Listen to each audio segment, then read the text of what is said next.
Huh? It's the house!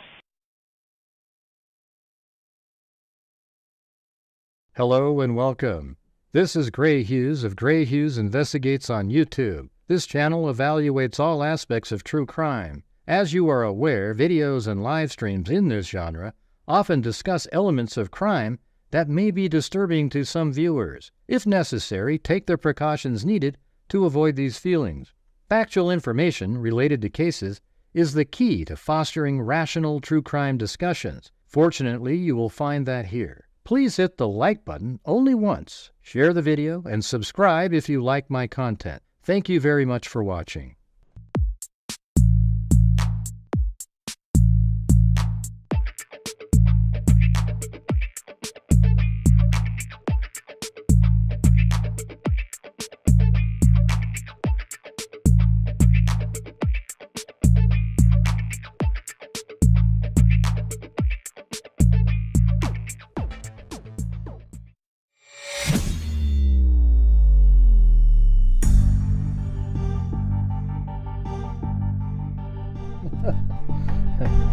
Hey, there they are.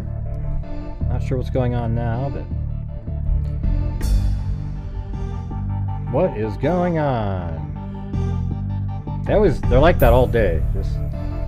They sit right next to each other. Hey, thanks, Alley Cake.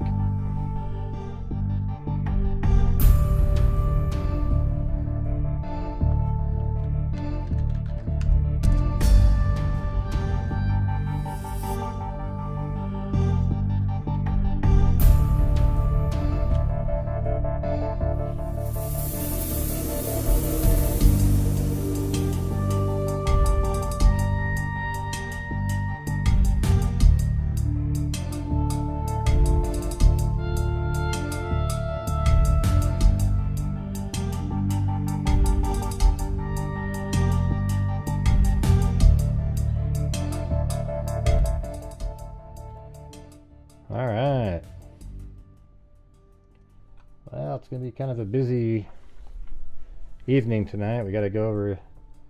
Yes, everybody, Richard Allen is the killer in the Delphi case. Despite what the wackos say, Richard Allen is the killer. There is no doubt about it. 100%. Richard Allen is the killer. It's absolutely amazing. These people are going, he's innocent, he's innocent. No, you lost, buddy. He lost. All right. And the reason he lost is because Richard Allen is the killer. There is no doubt, and there hasn't been doubt for a long time.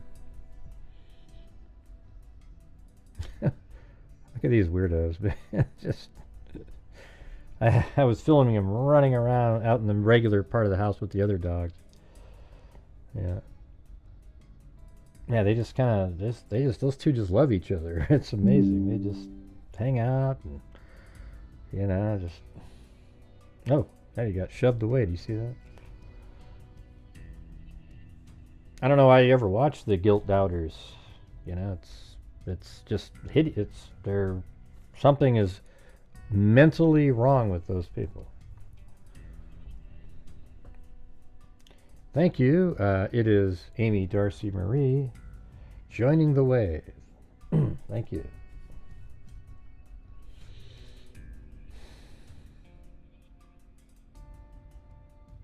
Yeah. All right. Anyways, there we go. Have enough of that.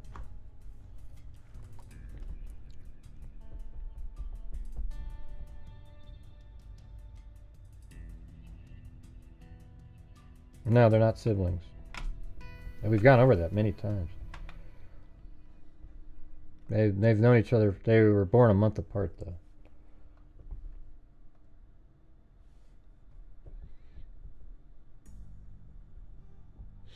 It would be kind of cool to do like just like the puppy cam, of those two guys somewhere else on a different channel, maybe.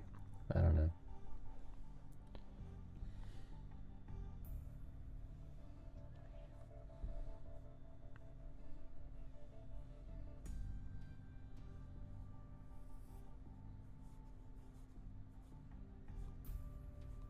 Yeah. All right, let's start off with Luigi Mangione.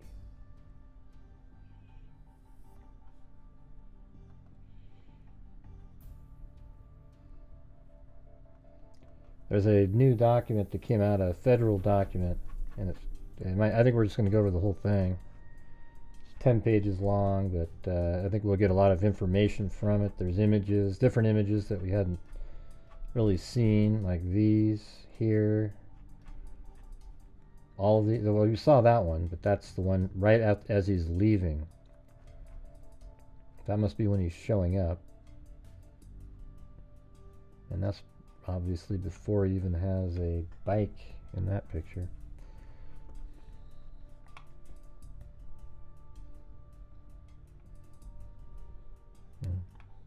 Oh, okay.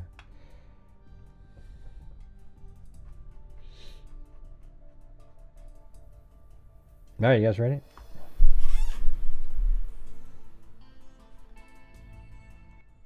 And we'll put it all out on a map also. And if you go out there and share the show somewhere else, that'd be great. It seems like we get the first wave and then it just goes, you know. I don't get the algorithm. I don't have the, whatever it is. You got to. I think what it is you have to cover the same case every single day, and then you're part of the algorithm. You know, if you sort of veer off and go do something unrelated, then all of a sudden YouTube goes, well, you're not covering it, so we're going to put you down at the bottom of the, you know, it's pretty weird. Huh? Yeah, it'd be cool if they would show the hearing. Yeah, I don't have a hat. I haven't worn a hat for, this is my third day in a row. I just, it's more comfortable anyway. Although it's not uncomfortable. It's just, you know.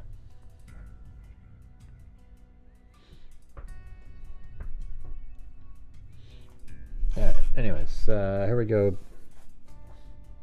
Gary W. Cobb, being duly sworn, deposes and says that he is a special agent with the Federal Bureau of Investigation. From at least in or about November 24th, 2024 to in or about December 4th, 2024 in the Southern District of New York and elsewhere, Luigi Mangione, the defendant, traveled in interstate commerce with the intent to kill, injure, harass, intimidate, and place under surveillance with intent to kill, injure, harass, and intimidate another person, and in the course of and as a result of such travel engaged in conduct that placed that person in reasonable fear of the death. Today they transferred him from Pennsylvania to New York, and they made a big, you know, fanfare, you know, 1 million FBI agents and all this kind of shit. What a joke, you know? That just adds more fuel to the fire of people going, ooh, Luigi, you're so hot. Give me a break. You know, give me a break. Well, thanks, Strawberry Rain. You're talking about me? Yeah. Yeah. I mean, it was pretty ridiculous, the amount of law enforcement they had walking him in. It was just a joke, really.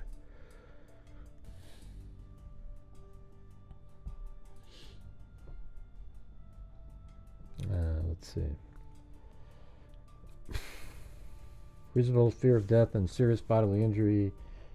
I think it was to harass and intimidate another person, and in the course of and as a result of such travel engaged in conduct that placed that person in reasonable fear of death of and serious bodily injury to that person.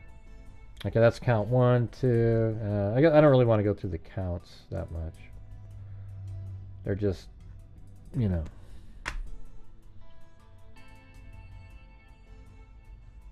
Let's see what this, I mean, are these any different? Firearm offense, murder through use of a firearm, stalking, use of interstate facilities, stalking, travel in interstate commerce.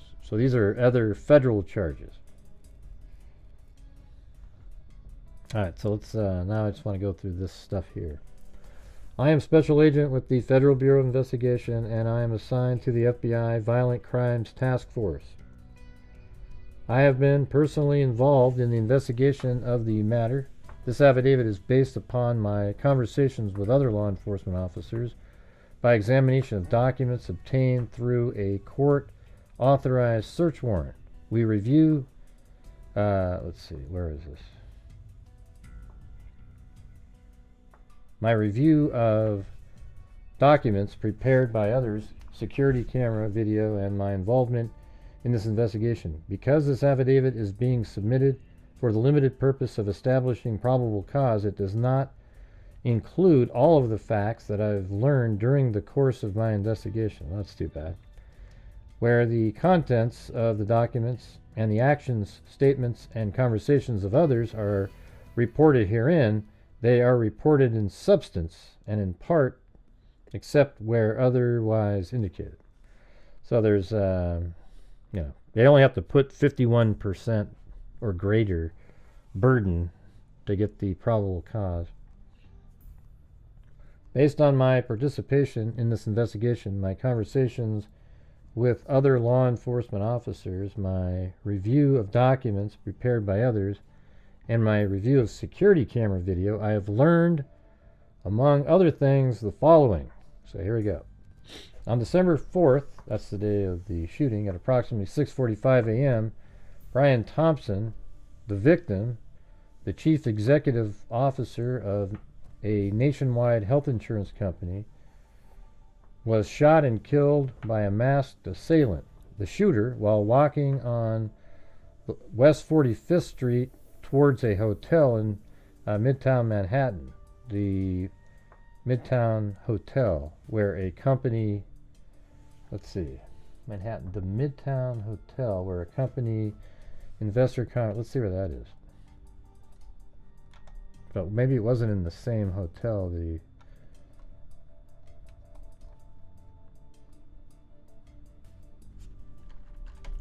Midtown Hotel.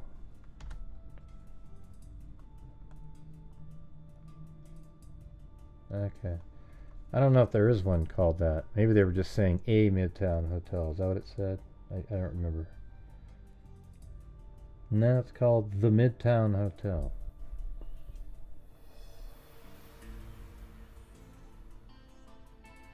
Yeah, I don't see it.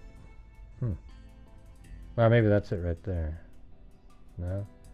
Midtown Convention Center Hotel. That seems like it'd be crazy to walk that far. Was he going to walk? That sounds almost right, though. Midtown Convention Center Hotel. Was he really going to walk that far?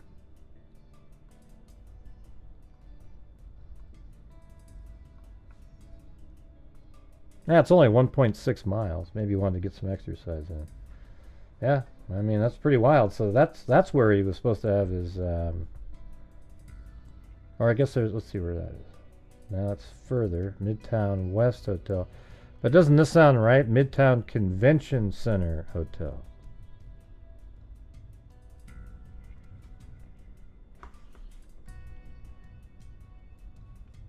Yeah, now we're down to 159 people. I don't know, you guys. This is just getting stupid.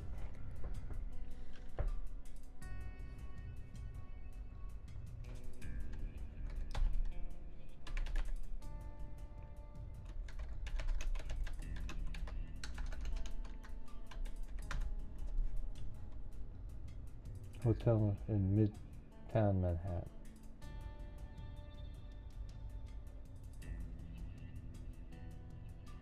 Man, I don't know. I don't know if that's where he was heading or not. It doesn't have the same name that they just mentioned in the document. No, I'm covering Richard Allen tomorrow, and I'm covering him tonight, but I'm covering two stories tonight, as my thumbnail and the title said. I'll be going over Richard Allen later. I don't think so.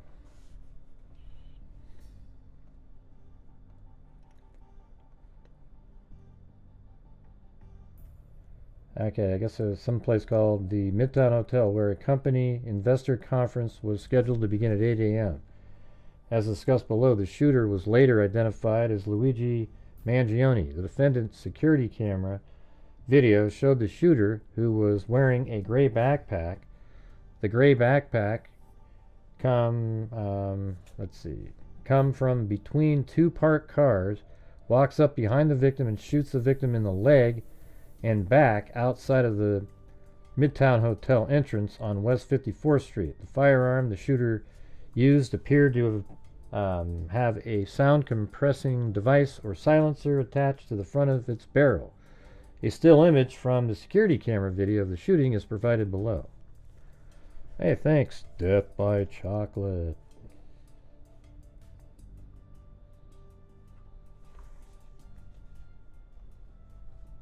I'll try to make this bigger. There, that's probably better, right? Law enforcement personnel who responded to the scene of the shooting recovered, among other items, spent 9mm shell casings and at least one round of live 9mm ammunition. The words deny, delay, and depose were written on the side of some of the shell casings. Responding law enforcement personnel also recovered a cell phone in the vicinity of the location where the shooting had occurred.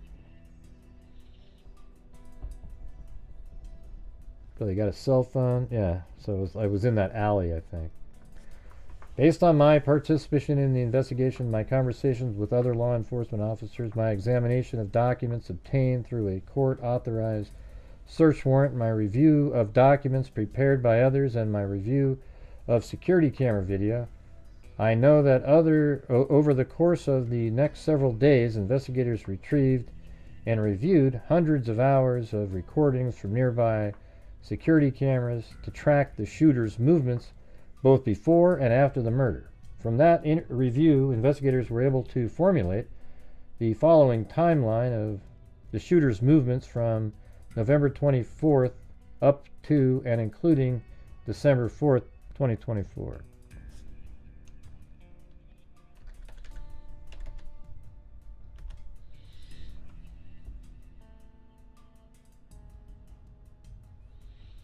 Right here it says, a November 24th, 2024, at approximately 10:11 p.m., the shooter arrived in New York City on an intercity bus at the Port Authority bus terminal in Manhattan. The bus originated in Atlanta, Georgia. The shooter took a taxi to the area around the Midtown Hotel. They probably have all the rest of that time filled in, too. Around the area of the Midtown Hotel, and stayed in the area for approximately... See, this is the thing. This is what we were told, and then it was changed the other night. And this is what we originally heard, right? The shooter took a taxi. This is the same night that he got there. The shooter took a taxi to the area around the Midtown Hotel and stayed in the area for approximately 1 hour before taking another taxi to a hostel located in the Upper West Side of Manhattan. So there isn't a place called Midtown Hotel. See, that one seems like a good chance. This one right here, Midtown Convention Center Hotel. Hey, thanks, Nancy Christensen. Oh, you like the no hat look? I don't know, man. It's like my Linus blanket, right? I wear it all the time.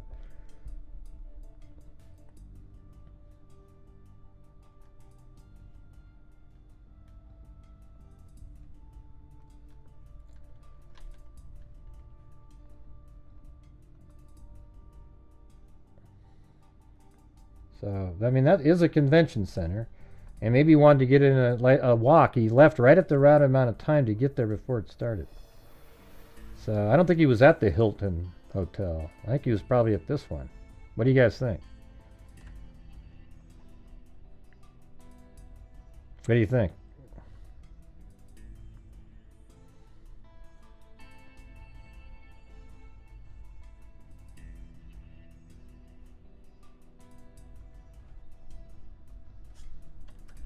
Midtown Convention Center Hotel.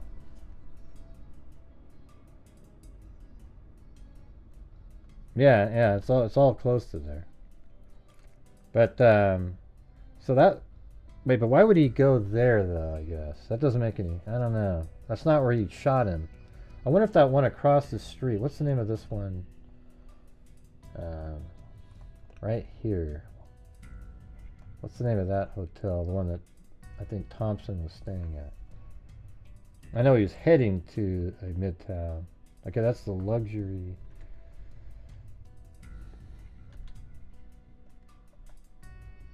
And that's just the New York Hilton. Well, no, that's Midtown. Okay.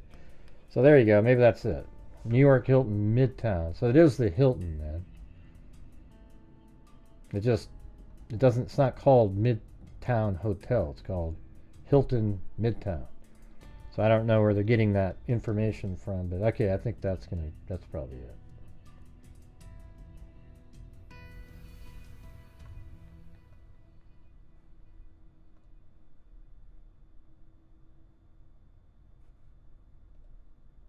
Yeah. Okay. So let's get back. So that means he took a cab from all the way down here. So this is where he came in. He arrived right here. This is the Port Authority bus station. So he takes a cab from right there to the Midtown Hilton over here. And he stays in the area for an hour.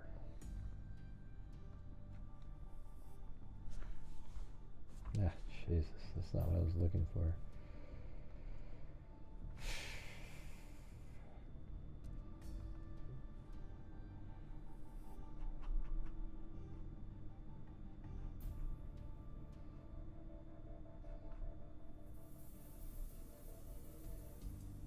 Okay, I think we're right there.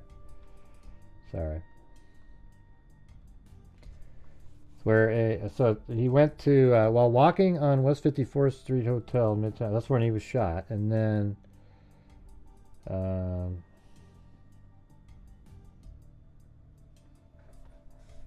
where the hell is that part?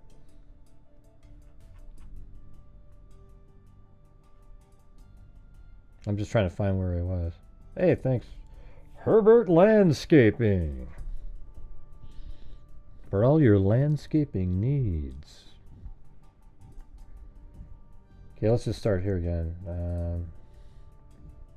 Chief Executive Officer of Nationwide Insurance Company was shot and killed by a masked assailant, the shooter, while walking on West 54th Street towards a hotel in Midtown Manhattan, the Midtown Hotel, where the United Healthcare Investor Conference was scheduled to begin at 8 a.m. As discussed below, the shooter was later identified as Luigi Mangione. The shooter was later identified as Luigi Mangione. The defendants, and then it said security camera video showed the shooter who was wearing a gray backpack. The gray backpack come from between, he came in between two parked cars, walked behind the victim, and he shot the victim in the leg and back outside the Midtown Hotel's entrance at West 54th Street. Okay, so now that was a good hint that the Hilton is what they're talking about. The firearm the shooter used appeared to have sound compressing device or silencer attached to the front of its barrel. A still image from the security camera video of the shooting is provided below. Yeah, they said he had law enforcement personnel responded to the scene of the shooting, recovered among other items spent 9mm shell casing and at least one round of live 9mm ammunition. The words deny, delay, and oppose were written on the side of, and it says of the some of, meaning you mean on the side of some of the shell casings. Responding law enforcement personnel also recovered a cell phone in the vicinity of the location where the shooting had occurred. All right. Now, this is the part I think we were here. Based on my participation in the investigation, my conversations with others, so he said that it came up with a timeline. All right, so here's where I think we were at before, but I just now picked up on two different things that I missed the first time.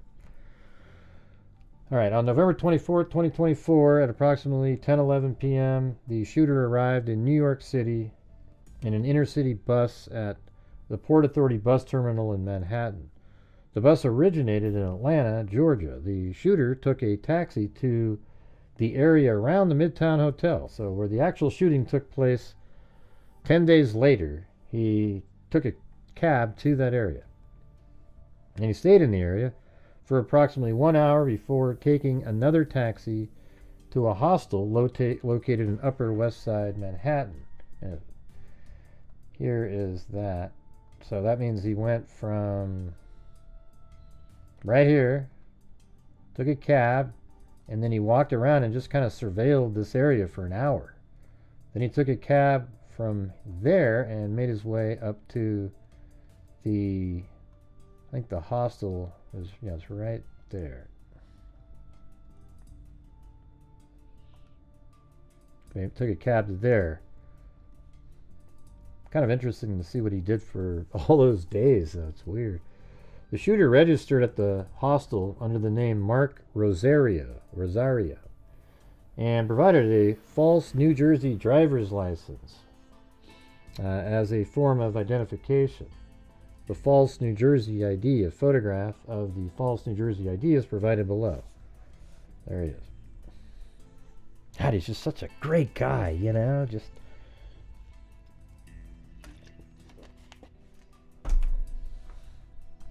When the shooter was checking in at the hostel, the desk clerk asked the shooter to remove his mask, which he did, revealing his face to a security camera as shown below.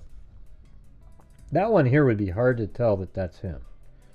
This one, I think there's enough information in that for somebody to recognize, but this one actually has part of his eyebrows, and he's smiling, a unique feature to people. This one, he's got a bland face, you can't see his eyebrows. And they also changed the coloring on. This is what it actually looks like, and you can just barely change it at all, and it goes back to that, to this one over here. So this one easily is converted to the brown. On December 4th, 2024, at approximately 5:35 a.m., the shooter left the hostel wearing the gray backpack. So he leaves at 5:35 a.m. Okay, we have 5:30, so let's change that. Pretty sure the FBI is probably going to put that down a little bit more accurately.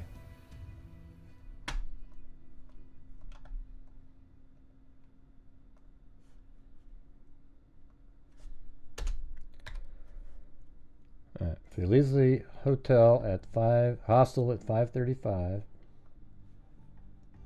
Shooter left the hostel wearing the gray backpack and rode an electric bicycle down to Central Park West to a location near the Midtown Hotel. So Central Park West, isn't that the name of the road over there? Uh-oh. I think I just lost Google Earth. I have to open it up again now.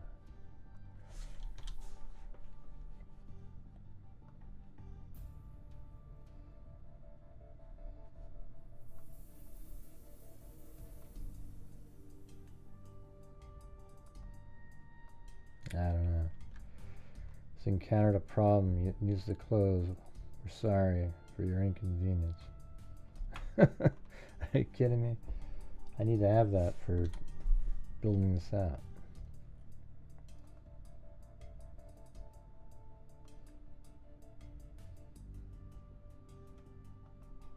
Ah, there we go.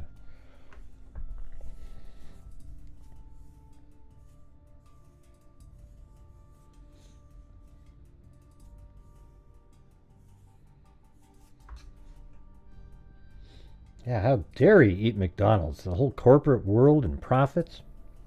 I mean, how much money do you think they make on those cheeseburgers and hamburgers? My God. How dare they?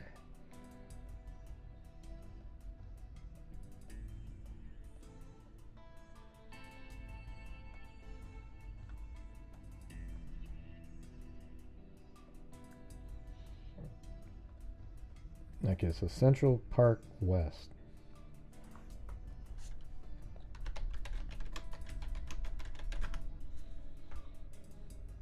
Is that a road? I think that's a road, right?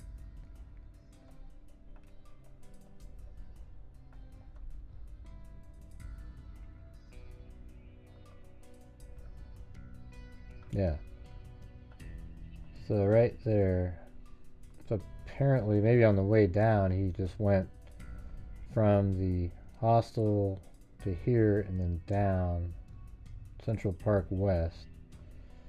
So let me do a different color and draw this in. I'll pick like a green.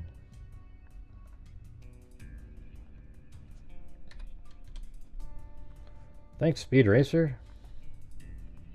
How's Trixie, Chim Chim, and Spritle? I can't believe I remembered some of that crap. Or is it Sprocket? I don't remember. Anyways. Go right to there. There. And then I think it just goes all the way down like this. I'll stop it there.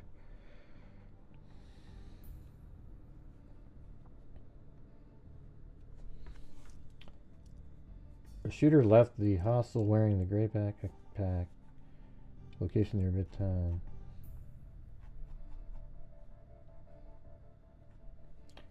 The shooter constantly kept his mask on him throughout his time in New York, including while inside the hostel. Isn't that wild? Like the entire time, for 10 days, he kept his face covered.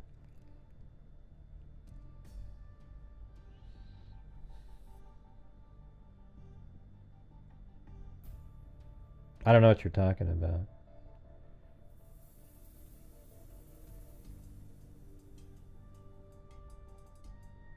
Yeah, we're trying to go over the case, Cindy. Do you see us going through the document here? Wouldn't that be cool just to let me get through it and we'll see what's in it? Yeah.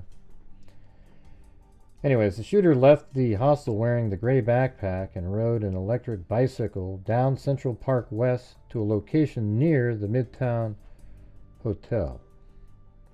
On December 4th at approximately 5:35, the shooter... Okay, we already did that. So what's this part right here, though? He doesn't have the bike with him. What is that thing in his hand? Is that a battery for a bike? Is that what that is? Because then he's on the bike next.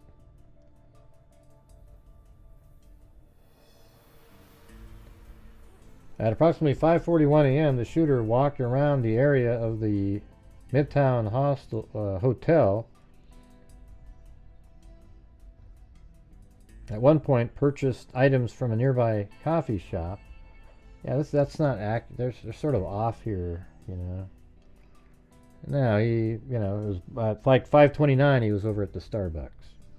The shooter then returned to a bench in the vicinity of the Midtown Hotel. On at least one occasion prior to the murder, the shooter was depicting using a cell phone. So I guess when he was walking by, he was definitely on a cell phone. So they didn't do a very good job of laying this out. At approximately 6:45 a.m., after waiting near the Midtown Hotel for approximately an hour, the shooter saw... Oh, I guess it says 5:41 up there. Yeah, so I guess he just sort of walked around, sat on a bench, went to a Starbucks, and then approximately 6:45, after waiting near the Midtown Hotel for approximately an hour, the shooter saw and approached the victim, shot the victim multiple times, and then fled on foot to West 55th Street, where the shooter mounted the electric bicycle. Well, he didn't mount it there either.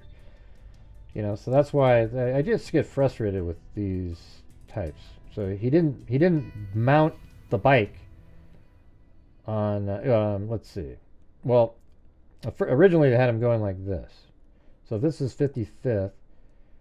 The shooting happened here. Yeah, okay. So I think he had the bike in this alley here. So I guess he would have got on 55th. I thought they were referring to this road here. So 55th, that's 6th Avenue. you see him making a turn going this way. That means he had to have gotten on it back here or even right here. I think he put the scooter in this alley here. And maybe that's even where one of the benches was that he sat on. Maybe we could check that out. Let's see if we can get outside of the hotel.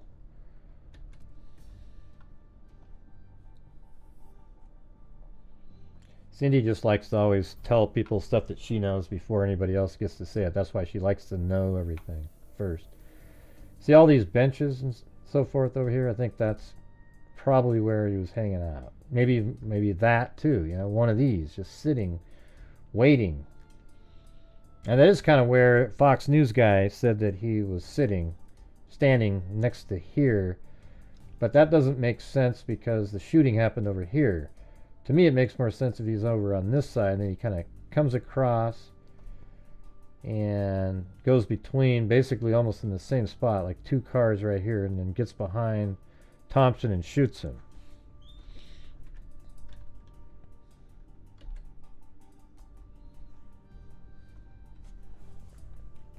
After disappearing inside the park, so it says 55th Street, where he's mounted the scooter, mounted the electric, where the shooter mounted the electric bicycle and rode towards Central Park.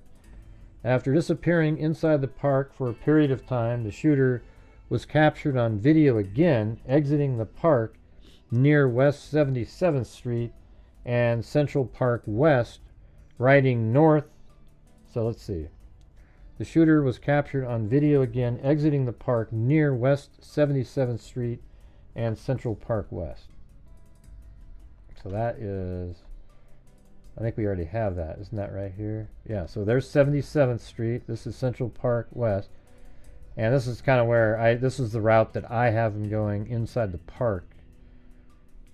So he goes inside the park, and I have him coming out right there at West 77th Street, and that should be 656. Central Park West, riding north on Central Park West.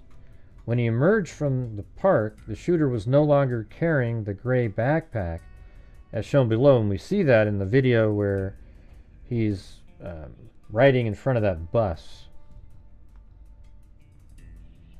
So I guess that's him right there. Now, people could argue, I see something poking out back there, but that's kind of what he looked like when he was riding in front of the bus as well.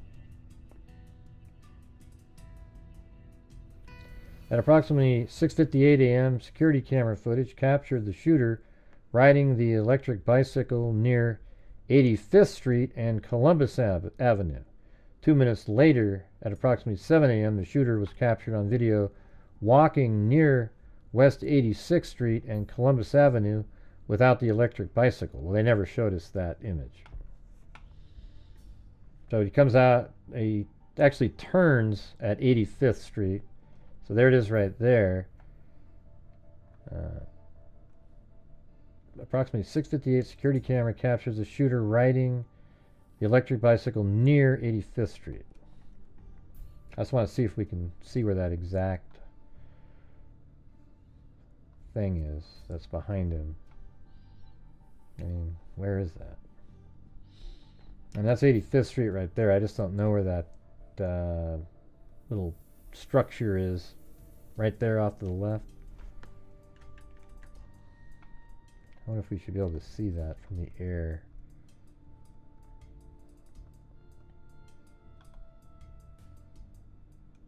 I don't know.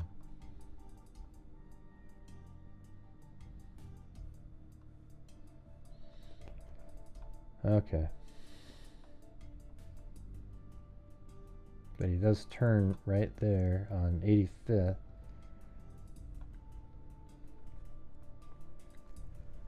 Two minutes later, at approximately 7, the shooter was captured on video walking near 86th Street and Columbus Avenue. All right.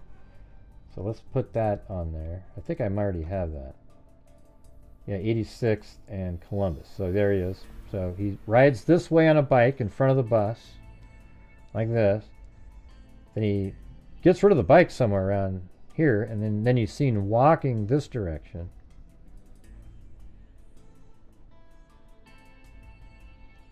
At approximately 7:04, the shooter entered a taxi that drove him to George Washington Bridge bus terminal in the vicinity of West 179th Street and Fort Washington Avenue in Upper Manhattan.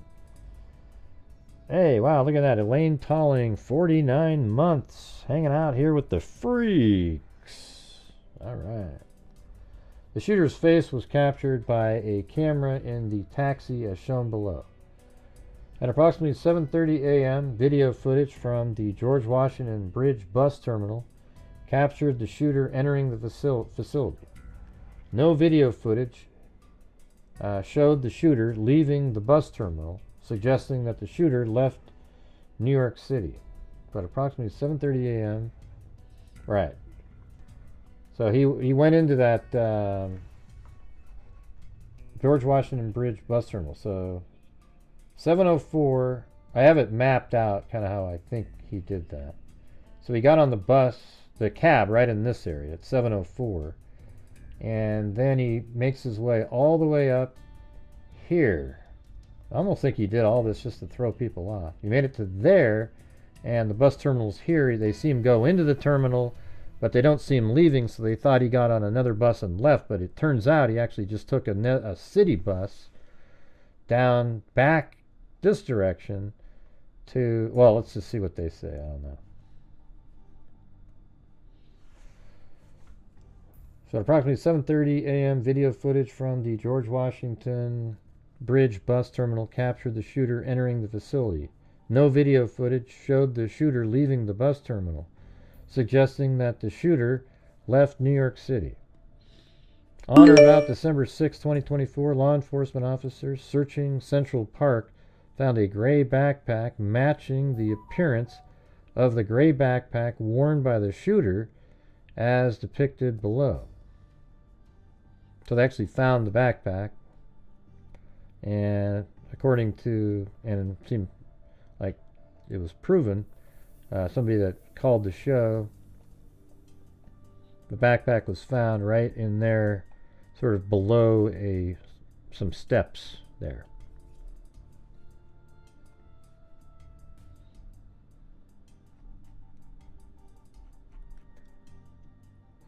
Based on my participation in the investigation, my conversations with other law enforcement officers, my examination of documents and items obtained through a court-authorized search warrant, my review of documents prepared by others, and my review of security camera video, I know, among other things, on December 9th, 2024, at approximately 9:14 a.m., a worker at a fast food restaurant in Altoona, Pennsylvania, called the police about a male customer, later identified as Luigi Nicholas Mangione, the defendant, who the worker believed resembled photos of the shooter that had been broadcast in the media following the victim's murder. Members of the Altoona Police Department responded and encountered Mangione, who they also believed matched the appearance of the shooter. When approached by responding officers and asked for identification, Mangione offered the false New Jersey ID used by the shooter to check into the hostel. I mean, see, that's just right there is enough. I mean, that kind of circumstantial evidence is so damning, it's almost unbelievable. No, it isn't, Gray. It only proves he was in New York. No, because they followed him. Forget it. Mangione was later found to be in possession of a loaded 9mm pistol and silencer consistent with the weapon used to kill the victim. That's just pure coincidental. Clothing that matched apparel that the shooter wore in the security camera. That's just coincidental. A notebook and with several $1,000s in cash, an envelope associated with an FDIC insurance bank, and a letter addressed to the feds. The feds letter. The 9mm, it's called the feds letter. The 9mm pistol and silencer were later tested and found to be operable by ballistics examiner from the New York City Police Department. Photographs of the firearm and the silencer recovered from Mangione are depicted below.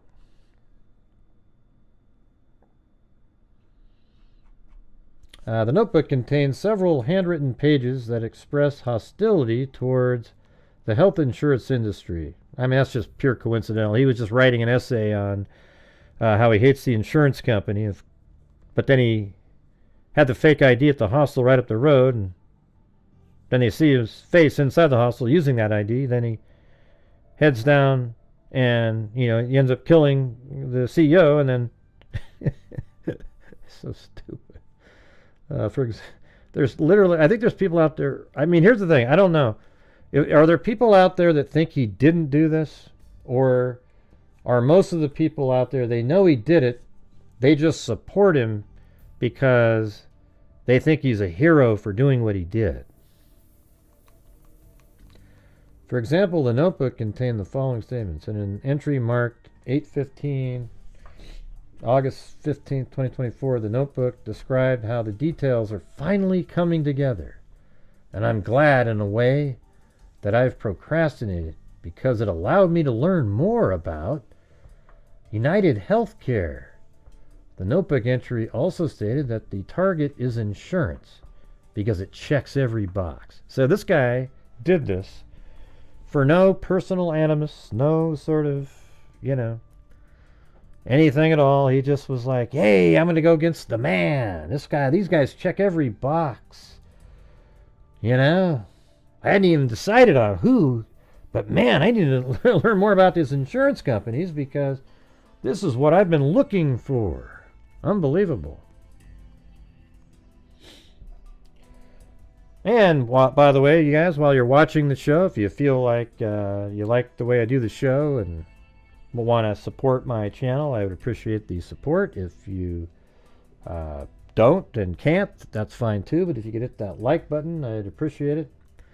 And I know the holidays are coming up, so it's a little harder this time of year, but if you have the ability to help support my channel, maybe become a channel member. We have no channel members tonight, and we're currently at 1/8 of the nightly goal. All right, so if you have the ability to, that'd be great. Let's see. In an entry marked 10/22, the notebook stated 1.5 months. This investor conference is a true windfall. And most importantly, let's see, on October 20th, the notebook stated 1.5 months to go. So that would make it 11. No, let's see. Yeah, 1.5 months. So that would put him, right, that would make it 12/5. Right around there. Hey, thanks, Vicky White. The notebook stated 1.5 months. This investor conference is a true windfall. And most importantly, the message becomes self-evident. Later on, and look how it worked too. I mean, he suckered so many people in there, our society, into believing he's doing something worthy. Later on in the entry, the notebook describes an intent to whack the CEO of one of the insurance companies at its investor conference. As described above, October 22nd, 2024 was approximately 6 weeks before the date of the murder of the victim, which occurred on the date of United Healthcare's investor conference. This guy is absolutely toast. Look at that. He actually wrote, look at what he wrote up there.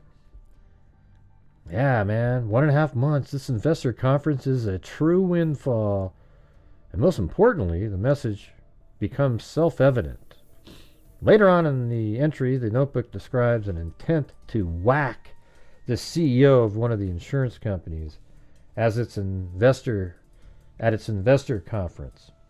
And guess what? I mean, so, right, 1.5 months after October 22nd is the investor conference for United Healthcare. A CEO was killed. He was at the hostel with the fake ID that he was arrested with at the McDonald's. This guy needs to, he's absolutely, I think the only reason they would go to trial would be to go for a jury nullification. That's it. Like somebody out there, oh man, he's a hero to me. I'm not going to do the.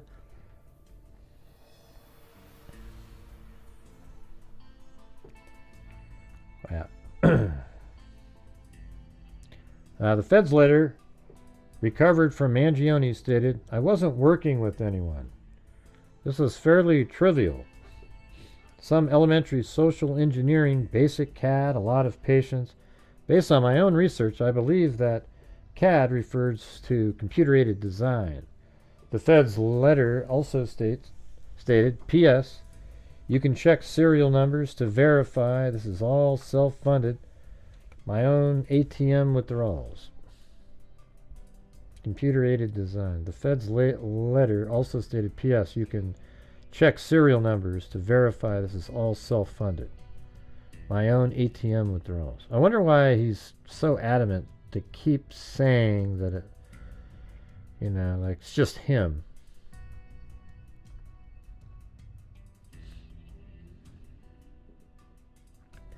Based on all the above, my review of photographs of the shooter and my review of arrest photographs of Luigi Mangione, the defendant, I respectfully submit that Mangione is the shooter who shot and killed the victim on December 4th, 2024. Additionally, the notebook entries, the Fed's letter, the shooter's apparent surveillance of the Midtown Hotel on November 24th, 2024, and December 4th, 2024, and the shooter's use of counter-surveillance techniques and escape from New York City all suggest that the shooter undertook extensive efforts to identify the victim, place the victim under surveillance, and track the victim's whereabouts in the time period leading up to the murder. Below are surveillance stills of the shooter and an arrest photograph of Mangione. Yeah, I mean, it's hard that, I don't know if you can look at that picture and go, oh yeah, that's definitely him. It's not inconsistent with him. Yeah.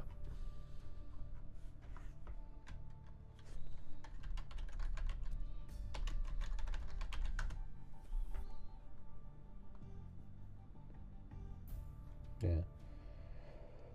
So yeah, I guess that's the update. Wasn't really as good as I thought it was going to be.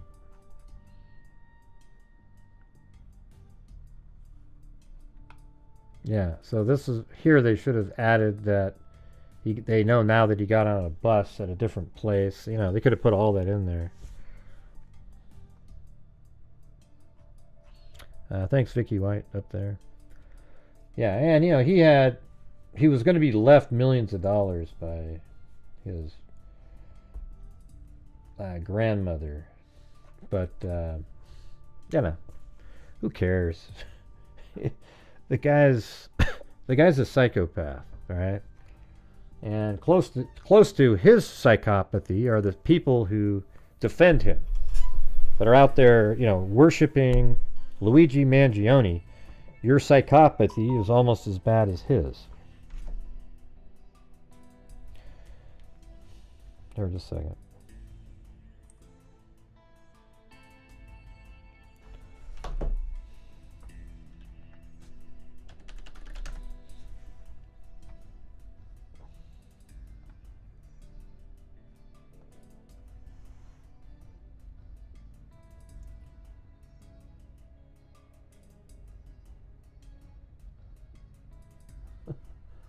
Not sure.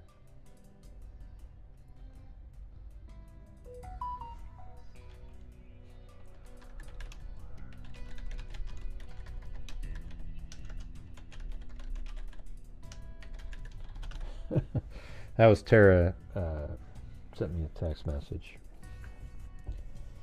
His inheritance had a clause in it, no felony. Yeah, that's right. It said, like, if you commit a felony, you don't get any inheritance.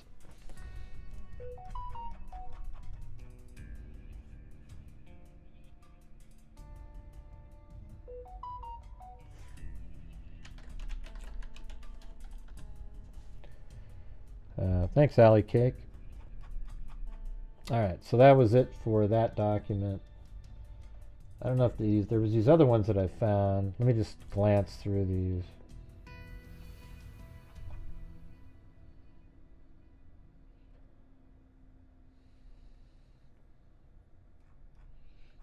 I don't know.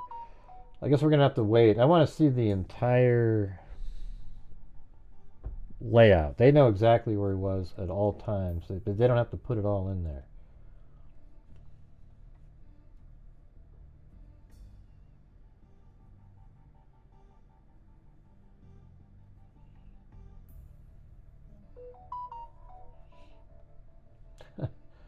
Hold on, she's messaging me.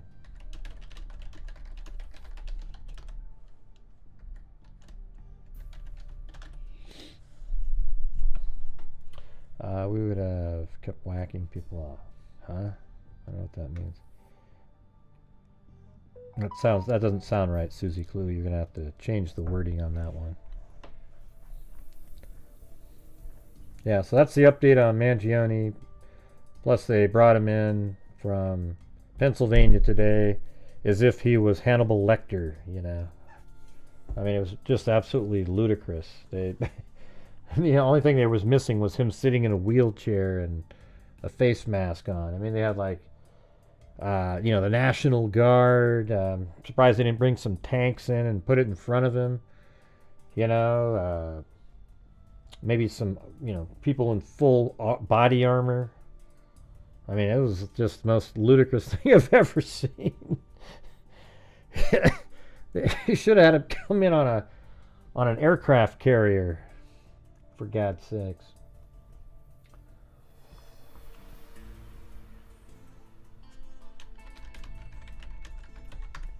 Yeah. Oh man, I'm tired. Jeez, those I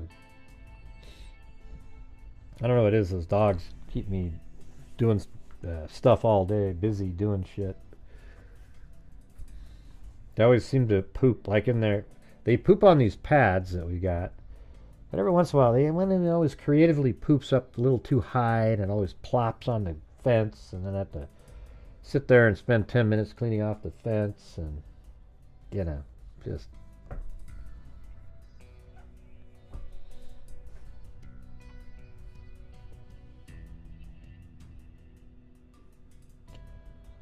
Okay, so I guess that is going to do it for that. Let me make sure there's nothing in this one.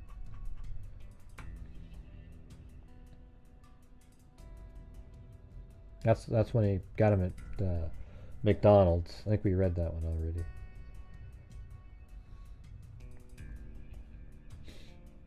All right, so we got some Delphi documents too to go over. So here's one of them. The sentencing memorandum. Alright. So this is regarding, for those of you out there that don't know, this is regarding Richard Allen. Look at our famous... and there's the Buy Me a Coffee. If you want to scan that in, you can help support the channel too.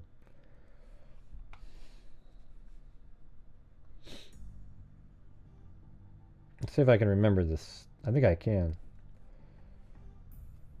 Yeah, so this is why Richard Allen is the killer right here. So first of all, Richard Allen. Let me get to our Delphi one.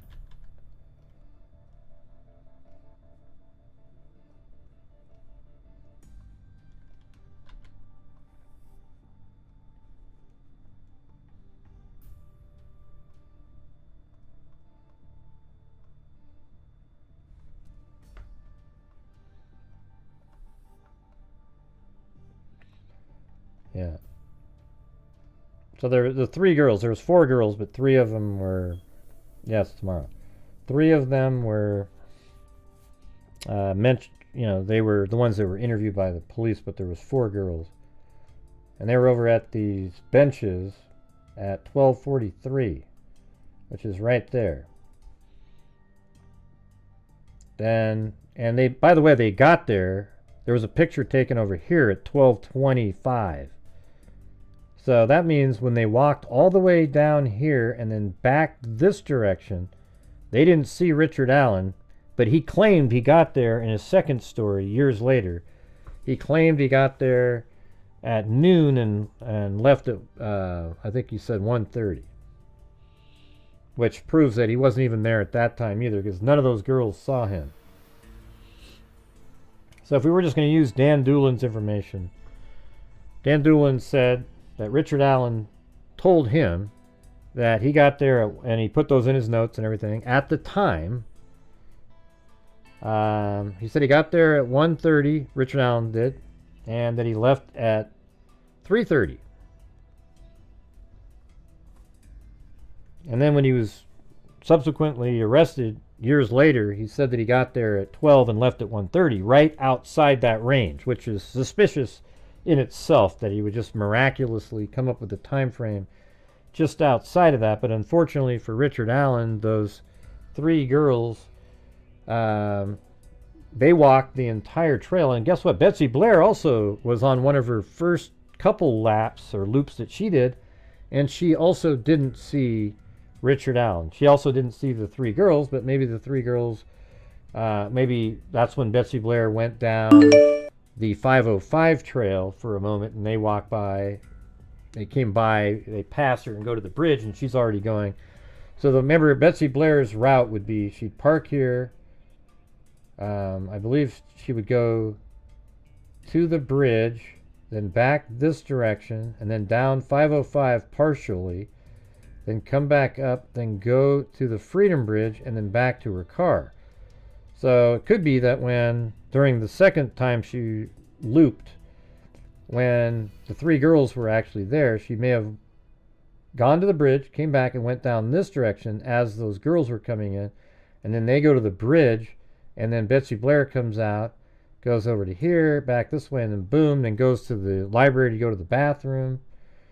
Apparently, then these girls here, they're walking like this, coming up this direction, and no, so from 12:43, they were doing whatever they were doing, walking around, playing, talking, and then at 1:26, they make their way right there, and they're at a bench. And when they get to that bench, just a minute after they're at that bench, at 1:27, a black vehicle drives by the Hoosier Harvest store right there. It's on a camera. All right, and then Richard Allen just happens to own a black Ford Focus, and that vehicle is consistent with a black Ford Focus with specific rims even that they could see in the surveillance footage. So that shows that his vehicle got there after 1:27. Then he walks out and he walks to the bridge, and Richard Allen himself, in his 2022 interviews in October, he said that when he got there, he got to the Freedom Bridge, and then he passed three girls. One was taller, looked like they were related, and he walks this direction, and those same three girls said they saw him at the same time. Yeah, isn't that ridiculous? People say that. We're all Rick Allen. And that dummy, dumb snay has a shirt that said, what did it say on it? It said, his name is Rick Allen. Oh, God. Oh. Yeah, well, if you want to have a name of a killer, why don't you start putting Ted Bundy? His name is Ted Bundy on your shirt. You know, his name is Brian Koberger. His name is... I mean, it's just so idiotic. You're going to look like an absolute fool. Because he'll never be acquitted. He is the killer. Okay? My God. Anyways, so Richard Allen passes those three girls, and he starts walking this direction. Now, right around this time, if you look up there, there goes Betsy Blair. She passes the three girls, and then comes around and passes the Hoosier Harvest store, and then she parks her car, and she passes the Hoosier Harvest store at 1:46. So she gets out, and she starts walking to the bridge. And then right after she got out, maybe a minute and a half, 2 minutes later, Abby and Libby were dropped off by Kelsey, who drives by the Hoosier Harvest store at 1:49. And then Abby and Libby, who aren't there to exercise, so they're just kind of slowly walking, taking pictures, where Betsy Blair's, got obviously a stride going. So she makes her way to the bridge, and she turns around at the barricade, which is 111 feet from platform 1, not 50 feet like her memory said. She said, I was 50 feet away, and the guy was standing on platform 1. Right? So Betsy Blair gets there, sees him, turns around, and on the way back, passes Abby and Libby about halfway back to the parking area. And Betsy Blair in yellow saw him standing on platform 1. Exactly the same platform that Richard Allen himself said he was standing on when he got there. So when Richard Allen says he gets to, you know, up in the, let me move this down here, it's probably better. When he gets right here, he said he went to the Freedom Bridge and he went right to the Monenhigh Bridge. So if you take the timing of that, I mean, it's absolutely incredible. It gets him right here about 144, just normal walking pace, so that he's there before Betsy Blair. And then Betsy Blair sees him on platform 1, just where he said he was standing, turns around and passes Abby and Libby. Then Abby and Libby, therefore, have to run into Richard Allen. Okay? And then Betsy Blair turns around up there on her route and goes this direction and doesn't see Richard Allen again. See how she's going this way? She doesn't see Richard Allen again. He goes to her car. So that means Richard Allen is still in this area here. And then Richard Allen's own confession, he says he watched the girls, followed the girls across. Well, first he said he was over at his mom's house. They were going to have lunch. But he decided he didn't want to go to lunch with them. He was visiting his mom in Peru, Indiana area. And he was going to visit his mom, or he was visiting his mom, but they were going to go to lunch, and he said he didn't want to go to lunch. So instead he drove home. On the way back, he got a 6-pack of beer, drank 3 beers at home, put a jacket on, and then he, you know, jams over to the Monenhigh Bridge trails and gets on the trail, and he's on a mission. You know, the 3 girls that saw him originally said that his head was down, he looked like he was hustling, like he was on a mission. And then Betsy Blair said it looked like he was waiting for somebody, but she wasn't the one he was waiting for. And then Richard Allen, this is what Richard Allen, so I'm, you know, adding in some of the stuff he said and what witnesses said. Then Richard Allen said he saw the girls, followed the girls across the bridge, and then when he, let's see, he said that when he got him to the other side of the bridge, and then he ejected a bullet, and then he doesn't, you know how it got to the crime scene. I mean, none of us know how it got to the crime scene. If he ejected the bullet there, maybe he caught it, put it in his pocket, and it fell out at the crime scene. Maybe he picked it up off the tracks or something. Who the hell knows? You know? But anyways, then he has the girls go down the hill, and then while he's down there, right down here, there isn't a soul in the park at this point. And then right down in this little corner area here, he apparently was going to assault the girls, and while he was doing that, a van drove by, and that was Weber's van. And the van scared him, so then he took the girls across the creek. He said he then killed the girls, and I think he did more. I think he took them across the creek so that he could continue what he was doing and not be interrupted. Hey, thanks Susie Clue and Tim Bray. So yeah, he took them across the creek, and then he said he killed them out of selfishness to preserve his own life. Then he took the girls. Then he walked up through the cemetery to West 300, and he didn't say that though. He said he left not on the trails and made it back to his car, and he went on to live his life. Okay. And the information about the white van is information that only the killer would know. And apparently me finding out about the rumor of it a year after he confessed to the psychologist means that I set him up. These people are Looney Tunes, you guys.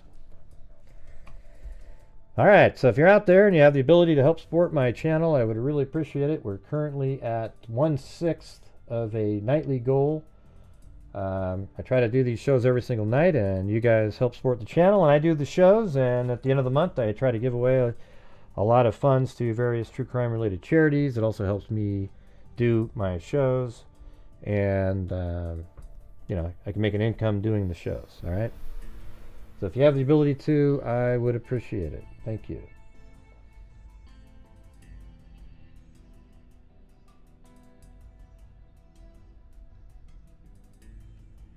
All right, so there you go. That's why Richard Allen is the killer. There's just so much more to, you know, all of his confessions. You know, he really wanted to confess. I mean, the sad part about people like Rick Snay and all of his little minions out there are that they didn't really care that there's a guy that wanted to confess for the killing, because he was the killer. That's why he was trying to confess. It wasn't because there was some, he was mentally deranged in there and he was just confessing because he became psychotic. No, he was confessing because he actually did it. That's why he was confessing. Yeah, he'd been out there many, many, many times. He actually helped his daughter cross the bridge one time. So he was really comfortable getting across there.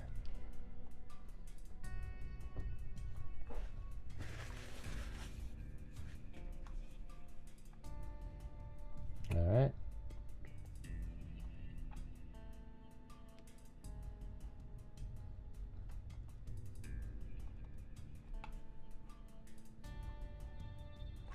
So here's the sentencing memorandum that came out today. Come now, the defendant Richard Allen by and through counsel Andrew Baldwin, Brad Rosie, and Jennifer Auger, and in anticipation of the sentencing hearing on December 20th, tomorrow, in the above referenced cause number, respectfully request that court to fashion an appropriate sentence in recognition of the foregoing memorandum. Practical sentencing issues and constraints. Richard Allen maintains his innocence and is hopeful that the appellate process will provide him an opportunity to present a full defense at a second trial. For this reason, Richard's defense counsel advised Richard Allen to not participate in providing information for the pre-sentence investigation report to the Allen County Probation Department, as defense counsel assessed that there was no value in Richard Allen continuing to talk with state actors. That's his little footnote. It should be noted for the record that this court hand-selected the Allen County Probation Department to conduct the PSI and interact with Richard Allen without any input from the defense, nor any explanation as to why the Carroll County Probation Department could not conduct the PSI. Additionally, Carroll County Local Rule LR08 TR 79-10 provides an analogous example of how a special judge should be selected from a contiguous county, and believe that the proper methodology for selecting a special probation department appointment, should a good reason exist, would be appointing a probation office from contiguous county to conduct the PSI. They're trying to throw out these little things that may turn into something. Not sure why it ends like that. Throughout this case, Richard Allen has brought to the court's attention that he was detained in solitary confinement without due process. This constitutional violation by the state was then exacerbated by the assignment of staff psychologists contracted by the IDOC, who, while having a deep personal interest in the case, engaged in confidential discussions with Mr. Allen about the details of the acts for which he was accused. In total, Mr. Allen was housed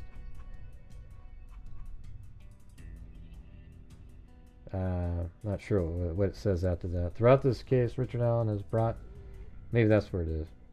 Oh, right here.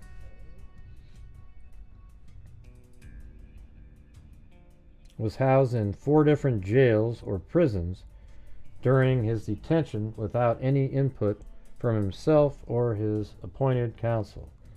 During this time, Mr. Allen was exposed to staff, law enforcement officials, and offenders, all of whom have reported circumstances which negatively impact his defense.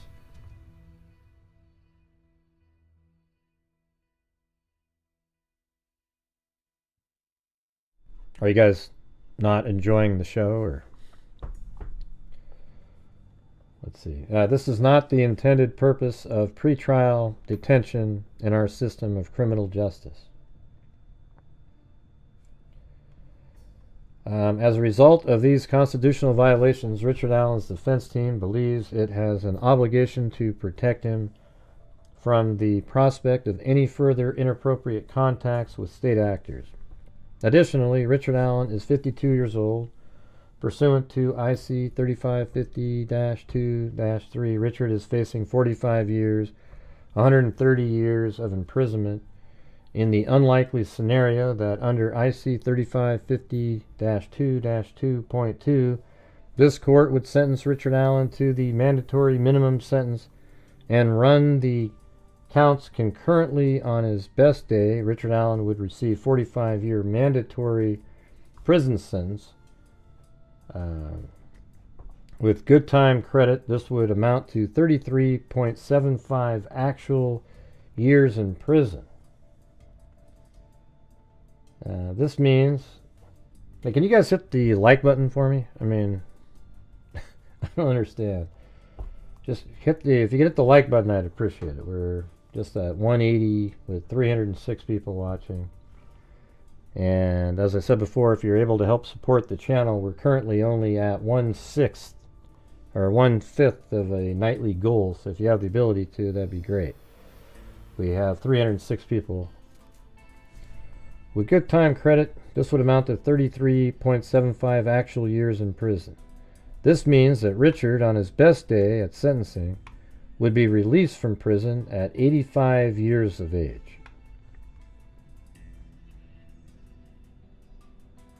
Yeah.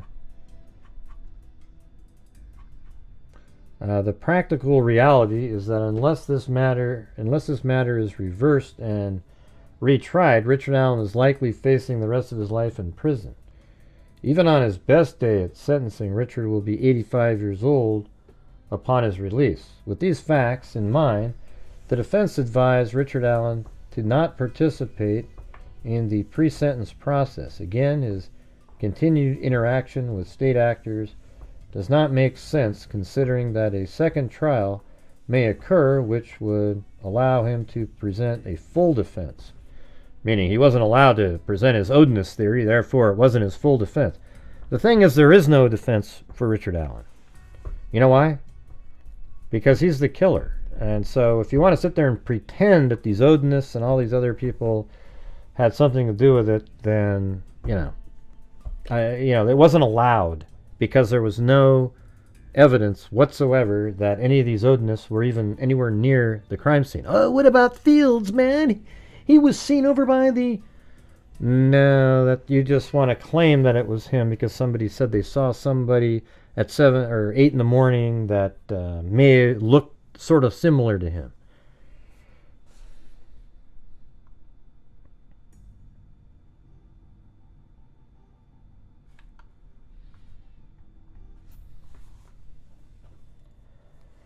With these facts in mind, the defense advised Richard Allen to not participate in the pre-sentence process. Again, his continued interaction with state actors does not make sense, considering that a second trial may occur which would allow him to present a full defense. Additionally, Richard will be serving his lengthy sentence whether he provides a statement to the Allen County Probation or chooses to avoid providing a statement to the Allen County Probation Department. This reality also precipitated the defense to advise Richard to not participate in the process. The defense provides this condensed sentencing memorandum considering the practical issue detailed in the previous paragraphs.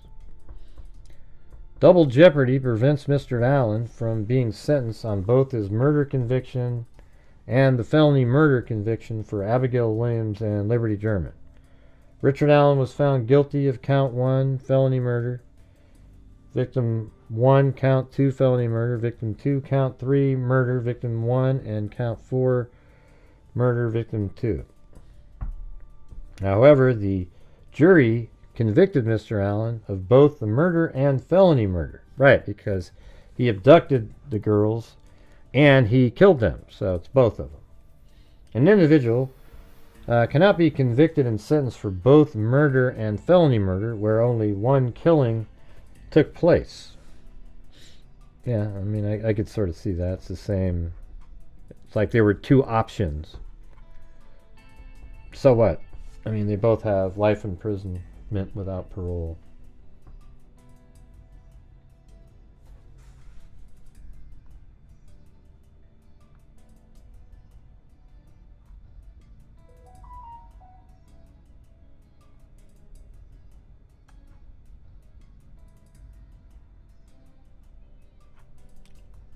Yeah.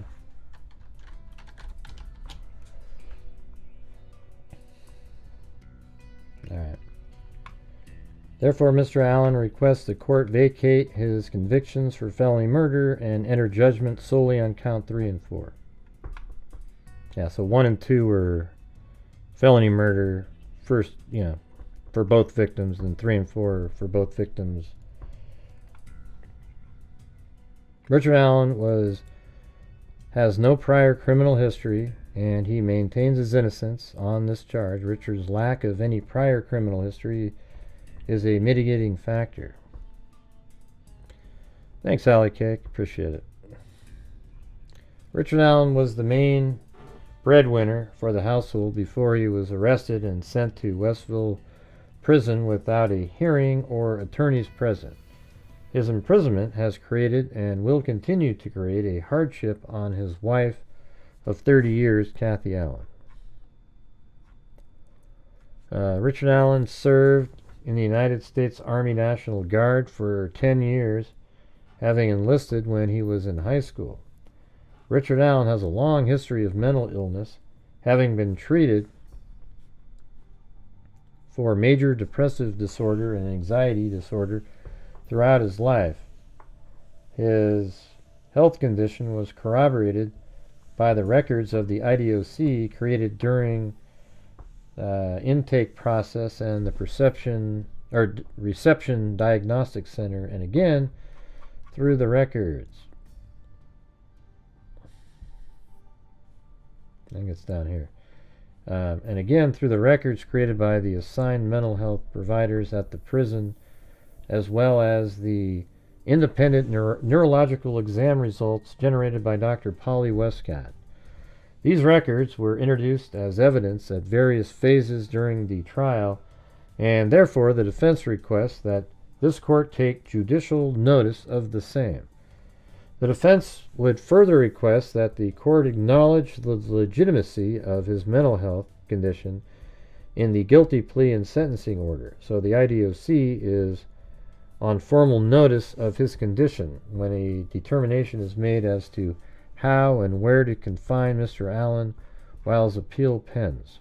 Conclusion: Richard Allen maintains his innocence and looks forward to the appellate process, which he anticipates will include adjudication by a neutral, detached, and unbiased tribunal. Richard Allen believes that he will be afforded due process under the law and will be permitted to present a full and complete defense at a future trial in this cause. For that reason, as well as all the other reasons identified herein, Richard Allen, 1, chose not to participate in the pre-sentence process, will not be presenting evidence at the sentencing hearing outside something memorandum, and his attorneys will be speaking and arguing in minimal fashion during sentencing hearing. Richard Allen maintains his innocence and looks forward to the appellate process. Oh, we already did that. Pre-sentencing is here. So chose not to participate in the sentence. 2, will not be participating. His attorneys will be speaking and articulating arguments in minimal fashion during the sentencing hearing. So there you go. That's how it ends.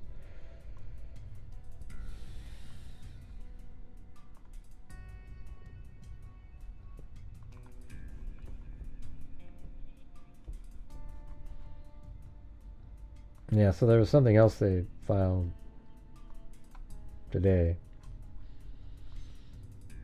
Let's see. There's some pages missing and stuff. I don't know. But thanks, Herbert Landscaping. I really appreciate you guys' support. That allows me to keep doing this. Let's see. Number 1, order of the state, including any law enforcement agencies holding evidence in the above captioned cause, to preserve all evidence for possible future testing, inspection, or admission at a hearing. This request is being made pursuant to Due Process Clause of the 14th Amendment. Preserve all documents related to the jury veneer, I guess, in the cause, including but not limited to the unredacted version of the juror questionnaires.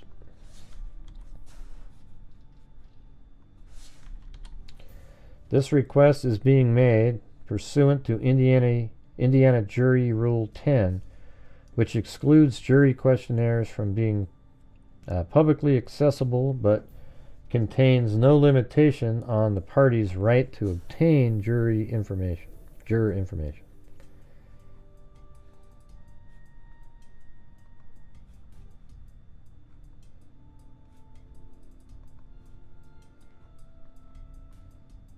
So I don't know, there's like some numbers missing, but the state public defender has carefully curated a list of appellate attorneys who have handled complex cases with large records on appeal, and this case will be: the state public defender can consult attorneys on her list who are qualified and can work together on the appeal to ensure the deadlines are met and to ensure that the appeal is processed with efficiency. And in the why don't you guys do it? I mean, shit, you're the one that put him in this problem in the first place. Okay, you guys. Here's the thing: is Rosie and Baldwin were removed by the judge originally because they were absolutely not looking out for the best interests of Richard Allen at all. They were just wanting to do, because by the way, when they said we'll do it for free, so and then now they made hundreds of thousands of dollars. Okay, so the thing is they didn't have they just wanted to get this to trial so they could become famous, in my opinion. That's my opinion, okay? Because Richard Allen just factually has no escape from being the bridge guy. That's all I've been saying for a long time. 100% bridge guy. And once you realize he's bridge guy, well, now he's the killer, right? Because he's the one that's right there, tells the girls to go down the hill. And then we find out he confessed using the same information, and information that only the killer would know. And so they've known all this stuff, And Richard Allen wanted to confess. And I think instead of, you wanted to go to trial so that you could be famous, because the truth is, what really should have happened in this case was that Richard Allen should have confessed. He said what happened, and maybe that should be made public, and then he'd be sentenced, and the family wouldn't have had to see the pictures up on the screen of Abby and Libby, and they could have, everybody would have moved on. I'm, in some ways, just being an interested, true crime person, I like, being able to see the information that was in the trial. We never got to watch it, though. And hopefully one of these days I'll get the transcript. But it's going to be tough. A referral to the State Public Defender's Office will also promote a more neutral and detached appointment of appellate counsel, so as to avoid any sense of impropriety that might otherwise be associated with the appointment of local counsel. Not sure what that means. Referring defendant Allen's case to the State Public Defender for appointment of appellate counsel is in the interest of justice.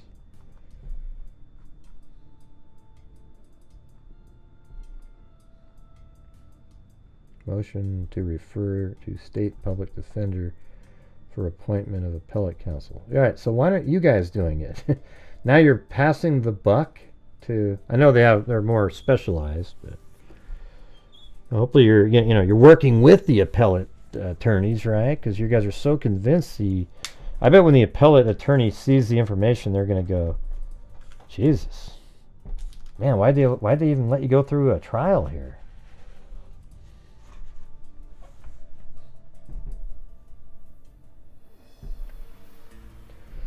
All right, freaks, so what are the odds of helping get some support for the channel tonight? We are currently at 25%, and we're almost 2 hours into the show, or an hour and almost halfway through the show, so let's see. Hold on.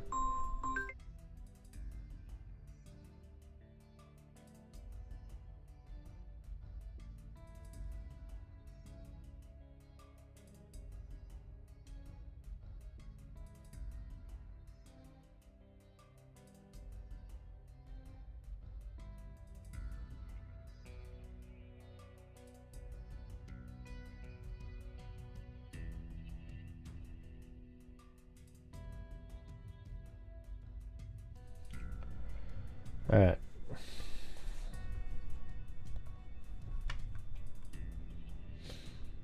So I guess tomorrow is the day, though, you guys. Tomorrow's the day.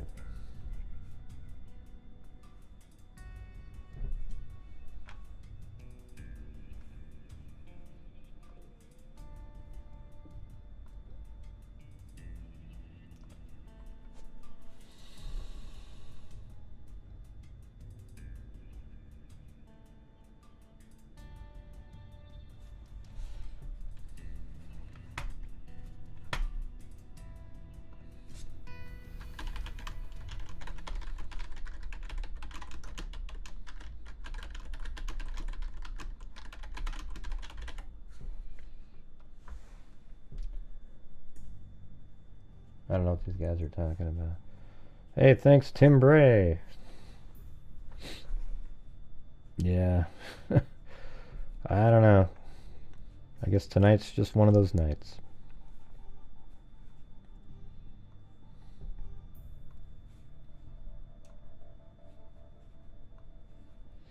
Anyways, I think I'm going to get going. I'm going to go maybe work on a video or something. So thank you to Tim Bray on the Buy Me a Coffee, and Susie Clue, and on here we had Allie Cake. It is Amy Darcy Marie, Death by Chocolate, Nancy Christensen, Herbert Landscaping, Speed Racer, Elaine Talling became she's been a member for 49 months. We got no new members tonight. We got to 1/5 of the goal. Vicky White, Allie Cake, Herbert Landscaping, and Tim Bray. All right. Well, I don't know what time everything starts tomorrow, but I'll probably come on sometime in the morning and do something. But anyways, thanks everybody. See you guys later. And as I always say, until next time, be safe out there. Yeah, I've been doing this true crime thing for quite a while now. And during this whole time, I have not seen one person that is a crime dissector, flag rejector. I'm a certified human lie detector. Gonna get ya on a stretcher if you try and play me like an old projector. Crime sector is my nectar. Professor Gragel's gonna give another lecture. Crime collector, freak connector, and I'm always gonna be a pup protector. Fool deflector, interceptor, and I'm meaner than a spectre with a vector on his pector. With all respect, y'all, just remember I've a temple fucking check ya. I have no agenda, I'm no pretender, and I'll serve it to you straight without the blender. And in the end, I'm gonna send ya on a mission to reveal the true offender. Yeah, so I'll just get right back to work. All right, everybody? Thanks, dirt in my eye.